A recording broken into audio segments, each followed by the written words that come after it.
I'm well aware of our history. We have not built a tradition of winning here. But I believe you got to dream big. And the challenge for us is how do we go establish ourselves as one of the premier clubs on and off the pitch, and not just Major League Soccer, but the sport of football worldwide.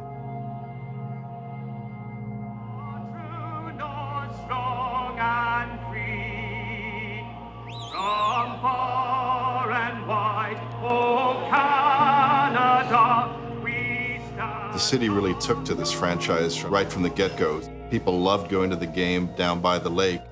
But practically every year, there's been a new management team in place. They've all said that they're going to turn things around. They've brought in new players, but they haven't been the right players. So it's like the boy that's cried wolf. Fans are frustrated at the fact that nobody's been able to deliver on their promises.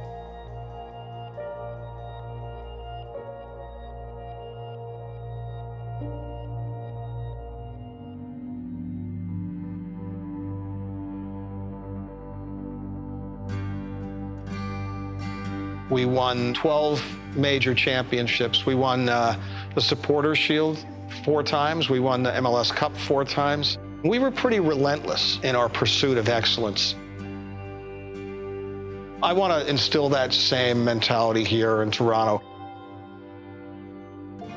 And I have a big enough ego to think that I can, bring some trophies here.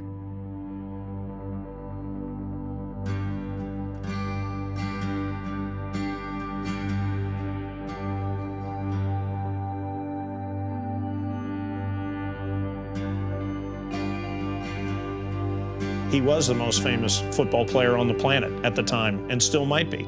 And I think the fact that we won championships with David made that team and that brand a world brand. And so it will forever have an impact on that franchise. It will forever have an impact on the league.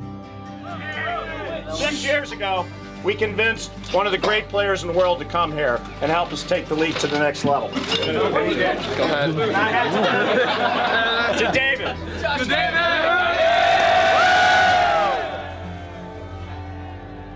You always want to catch these kinds of opportunities when they have some place to go, not when they've already been there.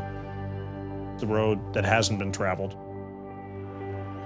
Our goal here now is to establish ourselves as a club that is of ambition and vision. Lewicki brings a kind of showman approach to running a sports enterprise and has shown that he's not afraid to sign the biggest names on the planet. And I think that Kevin Payne was somebody who knows the league inside out. It's his world, MLS. So they've got the right people in place. It's now up to them to put their plan into operation. We have a good young nucleus of players, but they're not difference makers. So we're trying to find some difference makers. Why don't I just send her an email now saying we're willing to do that deal for him? I'm not interested in a 5-year plan, and Kevin knows that now. There is a sense of urgency here. This is Major League Soccer. We turned the Galaxy around in 2 years, and then we went on a run, and they've been on a run ever since. We need to do that here, and we need to do it now.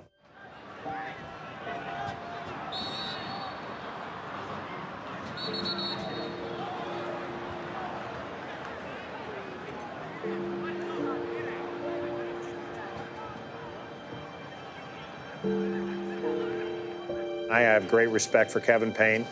We will see him again in soccer, I hope, because I think he's a good leader. And the reasons that ultimately were behind what we did here will stay between Kevin and I. I got a call from Tim saying that they were interested in bringing me in to be the next GM. My first thought was, wow, there's just so much potential up in Toronto. We see these successful teams that are building a nucleus and winning championships. So what I want to know from you, Tim, what is your immediate strategy going to be as to what you're going to do to turn this thing around? You have every right to be ticked off at us. We've done a terrible job here. And we owe you an apology, and I am here to give you that apology. We have absolutely taken your trust and your passion and abused it. And for that, I'm very sorry. But let me make it real clear. We are going to get at least one, if not two, great DPs. We promise. We are going to work until we find the right ones. The Galaxy are successful because of Robbie Keane and Landon Donovan and David Beckham in the past 2 years. In Toronto, we have not found that guy yet, or those guys yet. Tim set out a goal of finding players by January, and we're going to do that. We don't have a lot of time because it's been 7 years, and the patience is growing thin from the fan base. A lot of people have left, but we're ready to hit the ground running. We got to sign up some world-class quality designated players. So yeah, there's pressure, but it's good pressure, and we want immediate results. I think we've lost a lot of respect and integrity in the relationship with our fans. We're at the key moment here. We either lose this forever or we turn it around and get it back.